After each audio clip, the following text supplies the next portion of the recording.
Jansangram news, बातमीची सत्यता हीच आमची ओळख.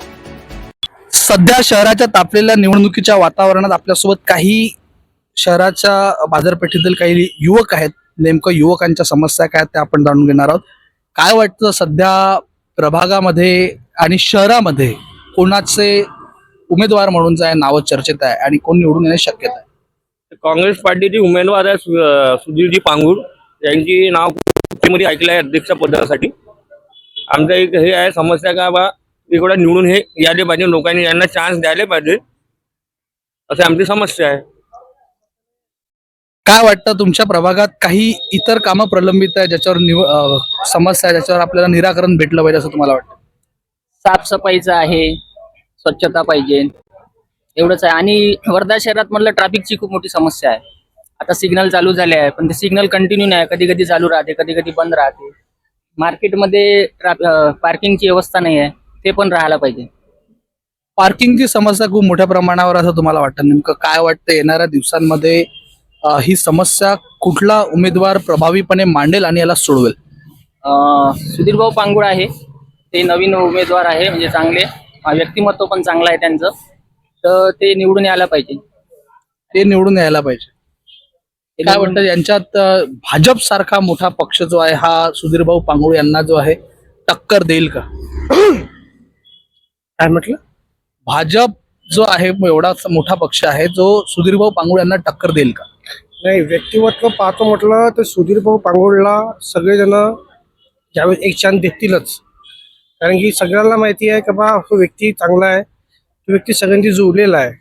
आणि जे भाजपकडून जो व्यक्ती आता नाव डिक्लेअर केलेला आहे प्रशांत भुरलेचा ऐकण्यात येतात चर्चेमध्ये, जर तुम्ही 20 पैकी जर 20 लोकांना विचारणार की तुम्हाला 18 लोक हे सांगतील का सुधीर पांगुळ नाव त्याच्या तोंडामध्ये आहे. आणि काँग्रेसला खूप मोठा व्यक्ती भेटलेला आहे सुधीर सुधीर पांगुळ, आणि नक्की एकदा त्याला लोक चान्स देतीलच. सुधीर पांगुळच का? सुधीर पांगुळच का? तेच सांगितलं तसं, व्यक्तिमत्व चांगलं आहे, साफसफाईचे नेता आहे, धावून जाणारे नेता आहे, कधी काही काम पडलं तर नाही नाही म्हणणारे आहे. त्याच्यामुळे म्हणजे तुम्हाला असं वाटतं गरज पडली तर आपण त्यांचा कान पकडून त्यांना व्यवस्थित बोलू शकतो आणि स्पष्टपणे आपली मत मांडू शकतो? हक्कानं त्यांना बोलू शकतो आपण. आणि पुन्हा माणूस चांगला आहे तो, खाली जमिनीतून जुळलेला माणूस आहे तो. आणि सगळ्यासोबत चर्चेमध्ये आणि कुठे भेटल्यावर काय हाय हॅलो नाही ते बोलतात आमच्यासोबत. व्यक्ती चांगला आहे. नगराध्यक्ष पदासाठी संतोष ठाकूर ज्यांनी ऑलरेडी अनुभव आहे ज्यांच्याकडे, काय वाटतं हा चेहरा प्रभावी ठरू शकणार नाही का? कारण दुसरीकडे परत रविकांत बालपांडे ज्यांनी निवडणूक सुद्धा लढलेल्या विधानसभेची, ही प्रभावी चेहरे नाही वाटत का तुम्हाला?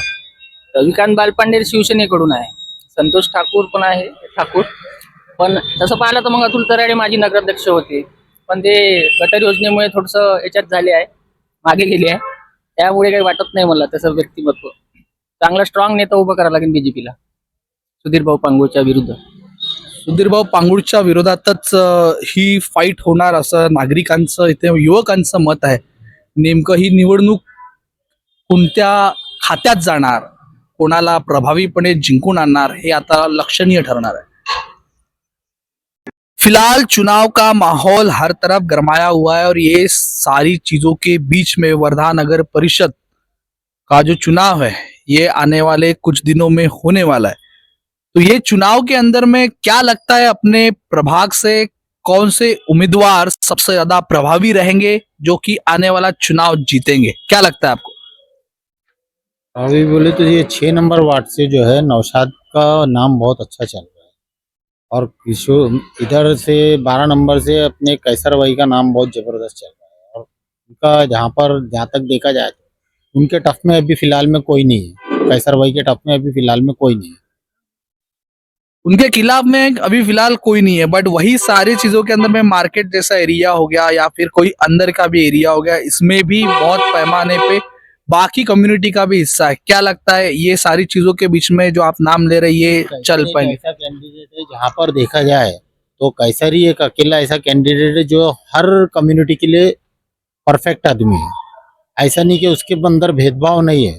भेदभाव होता तो पिछले टाइम का इलेक्शन अगर उठा के देखा जाए तो सेकंड रेजिम में सेकंड नंबर पे रहा था. उसके अंदर कोई भेदभाव नहीं और उसको सारे लोग लाइक करते. इससे पहले जो चुनाव हुआ उसके बाद में जो भी प्रत्याशी चुन के आए, इससे पहले कि जो भी नगर सेवक रहे होंगे, क्या उन्होंने किया हुआ विकास से आप लोग सेटिस्फाइड हो? नहीं नहीं, हम लोग सेटिस्फाई नहीं है। 12 किस तरीके का विकास आप चाहते थे? 12 नंबर का अगर विकास की बात करें, क्योंकि दो प्रभाग ये अलग अलग है, इधर साइड 12 नंबर है, इधर साइड 11 नंबर है।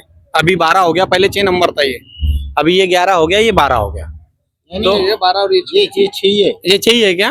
तो ये 12 नंबर जो प्रभाग है, इसके विकास से लोग नाखुश इसलिए है कि यहाँ से जो नगर सेवक था गोलू जग्यासी, इसने पिछले सालों में ऐसा समझो पार्शलिटी किया, क्या किया वो उसका मालूम। ये जो हमारी 3 गली है, 1 2 मस्जिद की लाइन, ये तीनों गली में ये 9 साल में गवाह है यहाँ के लोग के नाली तक साफ करने नहीं आया वो। और ये देखो, ये इतना विकसित हो रहा है हर जगह, एक भी जगह गट्टू नहीं मिलेंगे आपको, एक भी जगह गट्टू नहीं मिलेंगे आपको, जबकि मार्केट में 9 साल के रिजिम में 2 बार गट्टू लग चुके। तो ये ऐसा क्यों किया उसने? तो फिर खुश कैसा रहेंगे हम लोग? हमारी नाली 9 साल से साफ करने नहीं आया गोलू जग्यासी। और वही हमारा 6 नंबर प्रभाग है, यहाँ से शेख नौशाद बीजेपी से थे, लेकिन ये देखो पूरे गार्डन, रोड, नाली, हर चीज बनाया। तो इससे 6 नंबर खुश है, लेकिन 12 नंबर वाले नाराज है ना। बट कहीं ना कहीं जो सत्ता थी बीजेपी की थी, और जो आप गोलू जग्यासी जो नाम ले रहे हैं, ये कहीं ना कहीं राष्ट्रवादी थे, तो ये सारी चीजों का कहीं ना कहीं इम्पैक्ट पड़ा, ऐसा नहीं लगता है कि आपको? इम्पैक्ट पड़ा होगा, लेकिन फंड आया होगा तो थोड़ा थोड़ा फंड यहाँ लगा सकते थे ना। ठीक है, बीजेपी ने फंड नहीं दी होंगी, कुछ तो कर सकते। नहीं फंड, वो नाली तो साफ करा सकते इनकेस। नालियां तो वीकली साफ होना चाहिए था ना, वो तक नहीं करा पा रहे। ठीक है, फंड नहीं आया होगा, ठीक है, नौशाद बीजेपी से था, बीजेपी का फंड आया होगा, उसने काम किया होगा, लेकिन आप नाली वगैरह तो रेगुलर साफ कर सकते थे, मुलाकातें तो कर सकते थे लोगों से। और उनके अगेंस्ट में जो इमरान कैसर थे, जो अभी 12 नंबर से प्रत्याशी है, कांग्रेस की टिकट मांगे उन्होंने, पिछले बार वो सेकंड पे थे और कांग्रेस 4 नंबर पे गई थी। और वो कार्यकर्ता थे, जब वो वार्ड के मेंबर बने थे आज से 10 साल पहले, तो उनके दौर में जो काम हुआ था, ये जो रोड है, ये रोड, मस्जिद का रोड, मस्जिद का अहमद, ये सब उनके दौर के किए हुए काम है। गोलू जग्यासी तो ऐसा कोई काम नहीं है, मस्जिद के सामने का रोड नहीं बना सके वो अभी तक के। फंड तो ला सकते थे ना कहीं ना कहीं से, अगर आदमी करना चाहे तो फंड मिल ही जाता कहीं ना कहीं से। क्योंकि जो भी पुराने नगर सेवक थे, इनसे आप नाराजगी दिखा रहे हो, क्या लगता है इस बार ये जो चेहरे रहेंगे, ये दोनों जगह नए देखने मिलेंगे? नहीं, ऐसा तो नहीं हो सकता। कैसा है, काम पे डिपेंड है। अब जैसा ये जो 6 नंबर वार्ड है, जो नौशाद शेख जो मेंबर है, उनने काफी काम किए। जैसा गार्डन हो गया, ये मोहल्ले का, गट्टू लग गए हर जगह, तो उनका निश्चित है। नौशाद शेख जो है ना, बीजेपी से जो उम्मीदवार है, उनका निश्चित है आना। नौशाद जी ये चुनाव जीतेंगे ऐसा आपका कहना है? वही अगर मैं 12 की बात कर दूं, क्या लगता है 12 में क्या हो? 12 में तो कैसर भाई के चांसेस है, और वो ये अच्छा है उनका वर्क, और जब वो रेजिम में थे तब उनका काफ़ी अच्छा वर्क था, और अभी भी चालू है। समाज सेवा उनका चालू ही है, हर चीज़ में वो कर ही रहे हैं वो, और चांसेस है कि उनको कांग्रेस की सीट भी मिल जाए इंशाल्लाह ताला। कांग्रेस से वह चुनाव लड़ेंगे। जी। क्या यह सारी चीजों के बीच में, जैसे हम लोग देख रहे हैं कि नगराध्यक्ष का चुनाव भी बहुत बड़े पैमाने पे मायने रखता है, क्या लगता है सबसे ज्यादा चर्चा में नाम किसका, और कौन चुनाव ये जीत सकता है? नहीं, ऐसा नहीं बोल सकते कि भाई कैसर को कांग्रेस की सीट पहले डिक्लेयर हो। अभी जब जैसा कांग्रेस की नगराध्यक्ष पद का जो चुनाव है, ये बड़े पैमाने पे होने वाला है, जहां पे हम लोगों को डायरेक्ट चुनाव चयन करना है उनका। क्या लगता है नगराध्यक्ष पद के लिए सबसे प्रबल दावेदार कौन रहेगा? ये तो पांगुड़ है, पांगुड़ चल रहा है, और वैसे भी पांगुड़ लास्ट टाइम पे सेकंड नंबर पे आए थे, और अभी देखना है कि अब आगे चल के क्या होता है, क्योंकि दौर आजकल सब जगह चल रहा है बीजेपी बीजेपी बीजेपी। अब कंपटीशन तो रहेगा, बीजेपी और कांग्रेस के अंदर ही कंपटीशन रहेगा, लेकिन जहाँ तक के मेरे को ऐसा लगता है कि भाई अभी यहाँ पर पांगुड़ जब सेकंड यानी लास्ट टाइम सेकंड नंबर पे रहा था, तो अब चांसेस ज़्यादा है उसके, ऐसा सोचने में आ रहा है।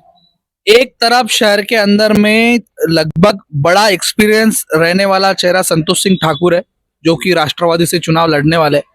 दूसरी ओर रविकांत बालपांडे जो शिवसेना से भी चुनाव लड़ने वाले, बीजेपी के भी अंदर में प्रबल दावेदारों में प्रशांत बुर्ले और नीलेश कीटे, साथ में अतुल तराड़े जी का भी नाम चल रहा है, और जिसमें आप ये बोल रहे हो जिनके पास में सुधीर पांगुड़ जैसे इंसान के पास में एक्सपीरियंस नाम की चीज नहीं है, क्या लगता है फिर भी वो इसमें प्रभावी रहेंगे? क्या लगता है कि नया चेहरा बन पाएगा हमारे शहर के लिए? हो सकता है। युवा पीढ़ी को लेके चल रही है ना वो, युवा पीढ़ी को लेके चल रहा है सुधीर पांगुड़। हमसे भी कभी मुलाकात करता है तो अच्छे से सलाम दुआ सबसे मोहब्बत से बात करता है। इंसान को क्या चाहिए? पैसा थोड़ी ना चाहिए, मोहब्बत चाहिए। पैसा तो खुद कमा लेंगे हम, पर जो मोहब्बत है वो नहीं ला सकते ना, और वो लाता है। अब ये जो आप लोगों का नाम लिया, उन लोगों ने तो कभी हमारे यहाँ झाँक के नहीं देखे या मिले हैं हमसे, पर्सनली आके बोलो, या कभी हमने उनके चेहरे भी देखे नहीं है सही से। अब सुधीर बाबू का ऐसा है कि वो आते जाते मुलाकात करते रहते हमसे, करके हम उनके इस पे एग्री है, करेंगे आया टाइम उनको भी सपोर्ट। तो आने वाले समय में आपका ये मानना है कि अपने परिसर में सुधीर पांगुड़ ये ज्यादा प्रभावी उम्मीदवार आप देखना चाहते हो? इसके अलावा और कोई अन्य समस्या है जो नगराध्यक्ष के तौर पे उनसे कोई सॉल्व करना चाहते हो? शहर के अंदर में क्या बदलाव देखना चाह रहे हो? ऐसा कुछ बदलाव नए पैमाने पे देख रहे हो? शहर के अंदर जो बदलाव होना चाहिए था वो तो बहुत सारे बदलाव हो चुके, रोड वगैरह ये वो, इंफ्रास्ट्रक्चर अच्छा बन गया शहर के अंदर, रोड नाली ये वो। अब इतना है कि कुछ एरियो में जैसा गार्डन वगैरह की फैसिलिटी वंचित रह गई, जैसा जहाँ आप रामनगर वगैरह देखो या तो अंदर साहब का जो एरिया है, वहाँ के गार्डन वगैरह का जो डेवलपमेंट है वो बहुत ही बेहतरीन है, वहाँ देखे तो दिल लगता है। लेकिन वही अगर आप देखेंगे महादोपुरा, उसके बाद आनंद नगर, पुलपल, ये जो एरिया है, इनको ऐसा लगता है कि कुछ इनके साथ पार्शियलिटी हुई है। यहाँ पर डेवलपमेंट गार्डन बच्चों के लिए खेलने के लिए ये वो चीज़ें है नहीं। तो हम चाहते हैं कि आने वाले नगर अध्यक्ष इसके ऊपर ध्यान दे कि शहर, उनको सब पूरा शहर वोट देता है, कुछ एरिया नहीं वोट देते हैं। तो सभी शहर का विकास करे, शहर के हर एरियो में बच्चों के खेलने की चीज़ें। और चाहेंगे कि हमारा जो मुस्लिम समाज है, ये जनरली मुस्लिम समाज चाहता है हमेशा कि ये ऐसे आदमी को वोट दे जो धर्म के परिभाषा से ऊपर उठ के इंसानियत का काम करे, और जो इंसानियत और मानवता के लिए काम करे। तो ऐसे शख्स को हम चाहेंगे वोट देना। जैसा कि इसके पहले अतुल तराड़े जी थे, तो मेरे नज़र में वो नगर अध्यक्ष ठीक थे। अब वो उनका आगे क्या मैटर है वो नहीं मालूम, लेकिन मेरा जो उनसे ताल्लुक पड़ा था, उस हद तक हम ट्रैवल्स एसोसिएशन से बिलोंग करता था, मैं उस वक्त वहाँ प्रेसिडेंट था। तो मैं एक समस्या लेके उनके पास गया था, हमारी पार्किंग की समस्या। तो वो शख्स ने बिगड़ जाति धर्म देके हमारी समस्या को 8 दिन में मसला हल कराए थे। कलेक्टर साहब से मिलके हमको एक पार्किंग की व्यवस्था करा दिए थे। तो हम उनके उतने एहसान माने कि उन्होंने उस वक्त नहीं देखे कि ये लोग कौन चला रहे, कौन लोग है इसके अंदर। और अगर अतुल तराड़े जी बीजेपी से उम्मीदवार बनते हैं तो मैं मेरे लेवल पे और हमारी संगठन के लेवल पे तो उनका समर्थन करूंगा। यानी आपका सीधा मानना है कि जो भी दावेदार रहेंगे, इनके चेहरे और उनका काम ये सारी चीजों तय करेगा कि कौन चुनाव जीतेगा। तो यही सारी चीजों को देखते हुए आने वाला समय, इंडिविजुअली है ना, ये सारी चीजों को देख करके ये चीज ध्यान में आ रही है कि प्रभाग में 6 और 12 के तहत में क्या नए बदलाव और क्या उम्मीदें नए उम्मीदवार लेकर के आएंगे, ये आने वाला चुनाव जो रहेगा ये देखने लायक रहेगा।